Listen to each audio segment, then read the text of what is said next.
بسم اللہ الرحمن الرحیم۔ السلام علیکم۔ آج 22 ستمبر بروز جمعرات ہم بات کریں گے دو اہم ایشوز کے حوالے سے۔ وفاقی حکومت اور امپورٹڈ حکومت کی 72 جو ممبران پر مشتمل کابینہ ہے وہ آئین کی خلاف ورزی ہے، آرٹیکل 92 سب آرٹیکل 1 کی خلاف ورزی ہے، اور میں آپ کو بتاؤں گا کہ آرٹیکل 92 سب آرٹیکل 1 میں کیا لکھا ہے۔ اور اب یہ معاملہ اسلام آباد ہائی کورٹ میں پہنچ گیا ہے، اور انہوں نے جو طوفان بدتمیزی اٹھایا ہے اور جس طریقے سے انہوں نے 72 لوگوں کو اپنی کابینہ میں شامل کیا ہے، اور اس میں سے کئی وزراء ہیں، 22 معاونین تو وہ ہیں کہ جن کے پاس پہلے ہی کوئی قلمدان نہیں ہے، اور اب مزید انہوں نے معاون خصوصی بھی رکھے ہیں، اور اب اسلام آباد ہائی کورٹ میں یہ معاملہ چلا گیا۔ اہم تفصیلات ہیں جو میں آپ کے ساتھ شیئر کروں گا۔ پہلے میں آپ کو بتاتا چلوں کہ احتساب عدالت نے پاکستان پیپلز پارٹی کی رہنما فرزانہ راجہ کو بھی کلین چٹ دے دی، اور ان کی حد تک بھی کیس کو بند کر دیا گیا ہے۔ اور آپ جانتے ہیں کہ ہماری عدالتوں کا جو کردار ہے، عدالتیں کیا کریں جب قانون سازی کرنے والے وہ ہیں جو خود ملزم تھے، اور نہ ہمارے ادارے ان کو پوچھنے کو تیار ہیں، نہ ہماری بڑی عدالتیں ان کو پوچھنے کو تیار ہیں۔ ایک قانون بن گیا ہے، اس قانون کو سسپینڈ بھی نہیں کیا جا رہا، تو احتساب عدالتیں مجبور ہیں جب ان کے پاس ایک ریفرنس آتا ہے اور ساتھ وہ نیب کا جو 2 ترامیم کی گئی ہیں، جب اس کی تفصیل آتی ہے اور ان کو بتایا جاتا ہے جی کہ ہمارے پاس تو کوئی آپشن نہیں ہے سوائے اس کے کہ ہم جو لکھا ہوا قانون ہے اس کے اوپر عمل درآمد کریں۔ اب یہ قانون آئینی ہے یا غیر آئینی ہے، قانونی ہے یا یہ غیر قانونی ہے، اس کا فیصلہ احتساب عدالت نے تو نہیں کرنا، اس کی تو اتنی وہ نہیں ہوتی۔ جج ہیں سید اصغر علی صاحب، ان کی عدالت میں فرزانہ راجہ جو چیئرمین تھیں، چیئرپرسن بے نظیر انکم سپورٹ پروگرام، ان کے خلاف ریفرنس تھا، اور 540 ملین کی مبینہ کرپشن کا الزام تھا، اور اس کو اب یہ کہا گیا ہے کہ جو ریفرنس ہے اس کو واپس بھیجا جا رہا ہے، اور اب یہ جو ان کے خلاف کارروائی ہے وہ نہیں کی جائے گی۔ اور اب یہ چیئرمین نیب کی ثوابدید ہے، یہ وہ چیئرمین نیب ہے جو خود نیب یافتہ تھا اور جس کے خلاف نیب کا اپنا کیس تھا، اس کو اب بنا دیا گیا ہے چیئرمین نیب، اور وہ اپنی مرضی کرے گا، اور وہ اپنی مرضی سے پھر آگے کہاں کس نے کیس بھیجنے ہیں، بس جو ختم ہو گیا وہ ہو گیا، اور یہ کیسز جب واپس بھیجے جائیں گے تو وہ ان کو ردی کی ٹوکری میں پھینک دیں گے، کیونکہ رانا ثناءاللہ جس ادارے کو ہیڈ کریں گے وہاں یہ کہا جائے، اور جب ہماری عدالتوں کو بھی کرپشن سے کوئی لینا دینا نہ ہو تو پھر وہاں پہ یہی ہوگا۔ اسی طرح چیئرمین جو نیب ہیں ان کی طرف سے یہ فیصلہ کیا گیا ہے، آفتاب سلطان، ان کی طرف سے یہ فیصلہ کیا گیا ہے کہ جو نیا نیب قانون ہے اس کو ہر حال میں اب اس پر عمل درآمد ہوگا، اور 50 کروڑ سے زیادہ کی کرپشن کے کیسز ہی لیے جائیں گے۔ اس سے کم جو کرپشن کے کیسز ہوں گے، چاہے 49 کروڑ روپے کی کرپشن ہو، نیب کہے گا نہیں جی ہم اس کو وہ نہیں کر سکتے۔ مطلب اب جس نے بھی کرپشن کرنی ہے وہ ایک بات کا دھیان کرے کہ 50 کروڑ میں سے 1 روپیہ بھی وہ کم کرپشن کرے گا تو وہ نیب سے بچ جائے گا۔ اس وجہ سے کوئی پاگل نہیں ہے کہ وہ 50 کروڑ کی کرپشن کرے، پھر وہ یہ بھی کر سکتا ہے کہ وہ وقوعہ 2 دفعہ کر لے گا، کہ ایک دفعہ 30-35 کروڑ کی کرپشن کرے گا، اس کا الگ کیس چلے گا، وہ نیب کے پاس نہیں جائے گا۔ یہ ایک تماشا ہے ہمارے ملک میں، اور چونکہ کوئی پوچھنے والا نہیں ہے تو جو پروسیکیوٹر جنرل نیب تھے اور آفتاب سلطان جو کہ نیب کے چیئرمین ہیں، اور باقی جو ان کے عہدیداران ہیں، ان سب نے یہ ڈسکس کیا ہے کہ نیب قانون جو نیب قانون ہے قومی احتساب ترمیمی ایکٹ 2022 کا، اس کے مطابق جو دھوکہ دہی کے کیسز ہیں وہ کم سے کم 100 متاثرین ہوں گے تو تب نیب وہ کیس لے گا، اور اگر 99 متاثرین ہوں گے تو وہ نیب کیس نہیں لے گا۔ مطلب یہ ہے کہ اب جس نے بھی کوئی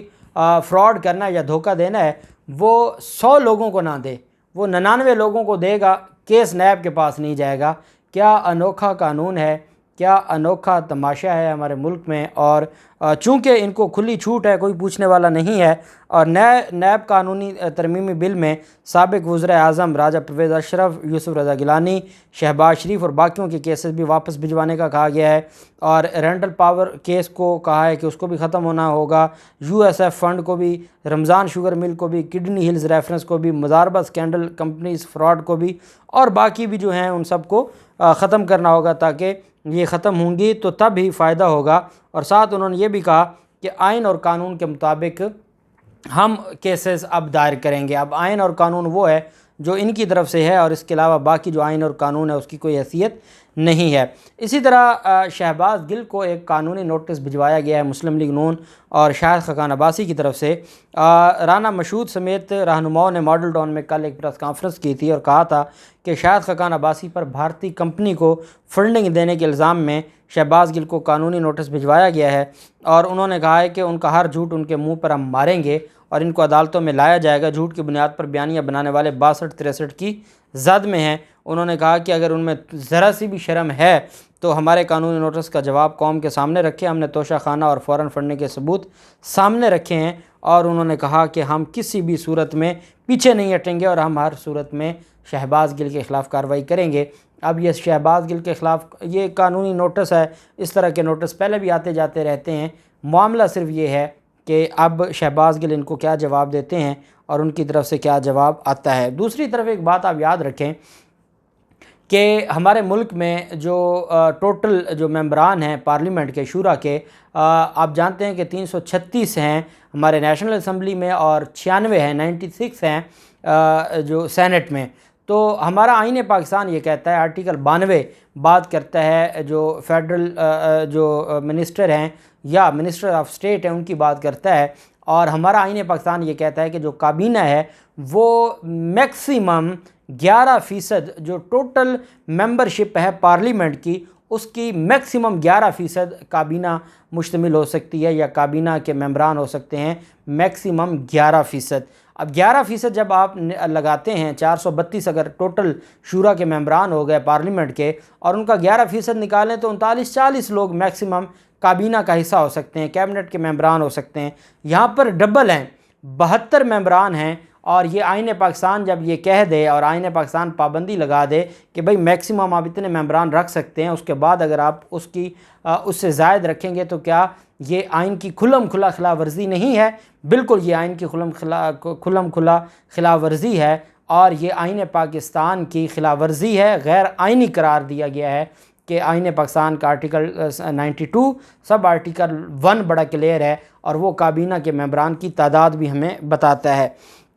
اب ہمارے ملک میں یہ حالات ہے کہ اس وقت جو 22 معاونین ہیں، ان کے بعد اب وزیر اعظم نے مزید 2 معاون خصوصی تعینات کیے ہیں، اور اب ٹوٹل 72 تعداد ہو گئی ہے۔ اس میں معاون خصوصی کی تعداد 27 ہو گئی ہے، اور ان 27 میں سے 22 معاونین کے پاس کوئی قلمدان ہی نہیں ہے۔ اور اسی طرح جو اب نئے جن لوگوں کو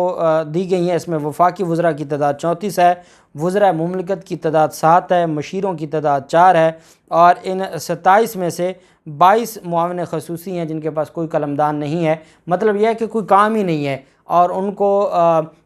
وفاقی وزیر کا جتنا عہدہ دیا ہوا ہے وہ وفاقی کابینہ کا ممبر ہے، اور وہ TADA بھی لیتا ہے، وہ پیسے بھی لیتا ہے، وہ سارا کچھ کرتا ہے، اور اس کو کوئی پوچھنے والا نہیں ہے۔ اور وہ ہمارے ملک کو بھی آپ دیکھیں کہ انہوں نے یہ فیصلہ کیا ہے کہ جو ممبر ہوگا پارلیمنٹ کا اس کے اوپر ٹول ٹیکس بھی معاف ہوگا۔ یہ اس حد تک چلے گئے ہیں کہ یہ اپنے مفادات کے لیے کسی بھی جگہ کسی بھی صورت میں یہ اپنا مفاد نہیں چھوڑتے۔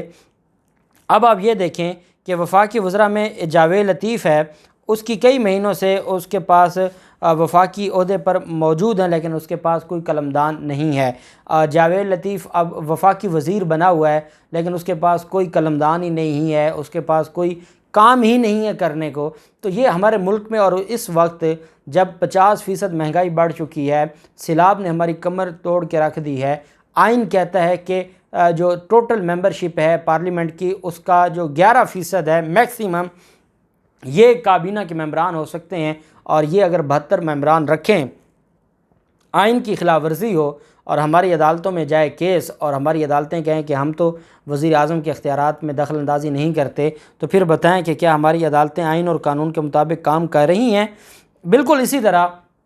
شیخ رشید نے یہ درخواست دائر کی ہے، اسلام آباد ہائی کورٹ میں یہ درخواست ہے، اور یہ اس کے اوپر کل سماعت ہونے جا رہی ہے۔ شیخ رشید کی طرف سے یہ عدالت سے استدعا کی گئی ہے کہ جو 72 رکنی وفاقی کابینہ ہے یہ آئین کی خلاف ورزی ہے، اس کو غیر آئینی قرار دیتے ہوئے کالعدم قرار دیا جائے۔ ان کی طرف سے یہ کہا گیا ہے کہ 72 رکنی کابینہ آئین کے آرٹیکل 92 سب آرٹیکل 1 کی خلاف ورزی ہے۔ انہوں نے کہا کہ یہ جو تعیناتیاں ہیں اور جس طریقے سے معاون خصوصی تعینات کیے جا رہے ہیں، یہ صرف اور صرف اپنے لوگوں کو فائدہ پہنچانے کے مترادف ہیں۔ چونکہ آپ جانتے ہیں کہ پیپلز پارٹی ہے، اس نے اپنے سارے لوگوں کو کہیں نہ کہیں ایڈجسٹ کروانا ہے۔ مسلم لیگ نون ہے، وہ اپنے لوگوں کو ایڈجسٹ کروا رہی ہے۔ کہاں عطا تارڑ جیسے لوگ بھی معاون خصوصی بن گئے۔ اس کے بعد جمعیت علماء اسلام ہے، ان کو یہ لگتا ہے کہ خیرات بٹ رہی ہے، وہ بھی اپنے لوگوں کو شامل کروا لیں۔ اے این پی کے لوگ اپنا فائدہ چاہتے ہیں، مینگل گروپ اپنا چاہتا ہے، ایم کیو ایم اپنا چاہتی ہے، اور عوام ہے کہ جو بجلی کے بلوں سے تنگ ہے، جن کو کھانے کا لقمہ نہیں ملتا، 50% مہنگائی بڑھ گئی ہے، ڈالر مہنگا ہوتا جا رہا ہے، رات کے اندھیروں میں یہ پٹرول مہنگا کر دیتے ہیں، کسان ہمارے سڑکوں پہ ہیں، اور یہاں پر آپ دیکھیں کہ کس طریقے سے کابینہ بڑھائی جا رہی ہے اور کوئی ان سے پوچھنے والا نہیں ہے۔ بہرحال اب یہ درخواست دائر کی گئی ہے اور اس درخواست میں یہ کہا گیا ہے کہ اس کو جو 72 رکنی کابینہ ہے، یہ ہمارے خزانے پر، ایک غریب ملک کے خزانے پر بوجھ ہے اور یہ غیر آئینی کام ہے۔ اس کو غیر آئینی قرار دیتے ہوئے اس کابینہ کو کالعدم قرار دیا جائے اور جو وزیر اعظم ہے اس کے خلاف کارروائی کی جائے، شہباز شریف کے خلاف، کہ وہ آئین توڑنے کے مترادف ہے جب آپ تعداد 72 لے جائیں۔ جو آپ آئین آپ کو کہتا ہے کہ آپ میکسیمم 39-40 لوگوں کو رکھ سکتے ہیں اور آپ اس کی تعداد لے جائیں اگر 72، تو پھر اس کا مطلب یہ ہے کہ آپ نے آئین کو توڑا ہے۔ اب اس کے اوپر دیکھتے ہیں کیا سماعت ہوتی ہے کل، اس کی تفصیل بھی آپ کے ساتھ شیئر کریں گے۔ اللہ پاک پاکستان کا حامی و ناصر ہو۔ بہت شکریہ۔ اللہ حافظ۔ پاکستان زندہ باد۔